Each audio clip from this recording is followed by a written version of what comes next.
देख रही है समीर रसोई घर और आज रमजान स्पेशल में बहुत ही ज़बरदस्त सी चाट बन रही है। आलू चने की चाट बहुत ही डिफरेंट ये रेसिपी है, तो जरूर ट्राई कीजिएगा। आलू चने की चाट बनाने के लिए हमें जिन चीज़ों की ज़रूरत है, यहाँ पे मेरे पास सफेद चने हैं बॉयल 1.5 कप, एक बड़ी प्याज इसे मैंने चॉप कर ली थी, आलू हैं 3। पहला काम के मैंने आलूओं को जो है कटिंग करके बॉयल किया है और बॉयल करते वक्त इसके अंदर हल्का सा मैंने जर्दा रंग डाल दिया था ताकि इसका कलर थोड़ा अच्छा आ जाए। 2 टमाटर है, इन्हें मैंने क्यूब्स में काट लिया है। नमक है टू टेस्ट, यहाँ मैंने हाफ टी स्पून लिया है। चाट मसाला पाउडर है हाफ टी स्पून। इमली का पानी है 2 से 3 टेबल स्पून। कुटी हुई सुरख मिर्चें हैं हाफ टी स्पून। खटाई पाउडर है half tea spoon. 2 table spoon हरा धनिया है। 2 टेबल स्पून हरी मिर्चें हैं और दही है 1 पाव। यहाँ मैंने फ्राई पैन लिया है, जिसका मैंने बताया कि ये चाट बहुत ही डिफरेंट तरीके से बनती है, तो इसके लिए मैंने यहाँ फ्राई पैन के अंदर 1 से 2 टीस्पून हमने ऑयल लिया है। ऑयल गर्म हो गया, इसके अंदर मैं डाल दूंगी प्याज। प्याज को हमने हल्का सा बस फ्राई करना है, सिर्फ इसका कच्चापन दूर करने के लिए। ये इसका कच्चापन दूर हो गया तो बिल्कुल स्लो कर दूंगी। इसके अंदर मैं डाल दूंगी हरा धनिया, हरी मिर्चें, हल्का सा मैं इसे भूनूंगी।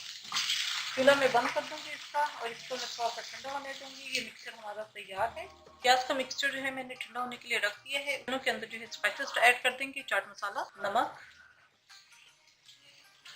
खटाई पाउडर, कुटी हुई सुरख मिर्चें, इमली का पल्प, इन सबको पहले अच्छी तरह मिक्स करेंगे। हो गया, इसके अंदर हम डाल देंगे आलू और टमाटर। ये अच्छी तरह मिक्स हो गया, बहुत ही क्विक रेसिपी है। मैं डाल दूंगी दही। दही हमने इतनी डालनी है कि तमाम चनों के ऊपर अच्छी तरह कोट हो जाए। 1 पाव दही मैंने कही थी, 1 पाव सारी दही मैंने डाल दी है। इसको अच्छी तरह मिक्स करेंगे। प्याज, हरी मिर्ची और हरा धनिया का जो मिक्सचर मैंने हल्का सा फ्राई किया था, ये ठंडा हो चुका है। इसको मैं डाल दूंगी इसके अंदर।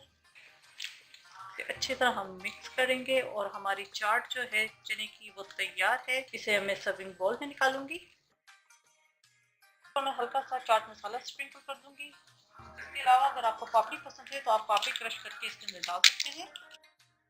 ज़बरदस्त सी क्विक चना चाट हमारी तैयार है। उम्मीद है आपको रेसिपी पसंद आई होगी। अपने फीडबैक से जरूर आगाह कीजिएगा। मेरे चैनल से मेरे रसोई घर को जरूर सब्सक्राइब कीजिएगा, लाइक कीजिएगा ताकि आपको नई से नई वीडियोस और रेसिपीज मिलती रहें। अपनी दुआओं में मुझे याद रखिएगा। Thank you for watching. खुदा हाफिज।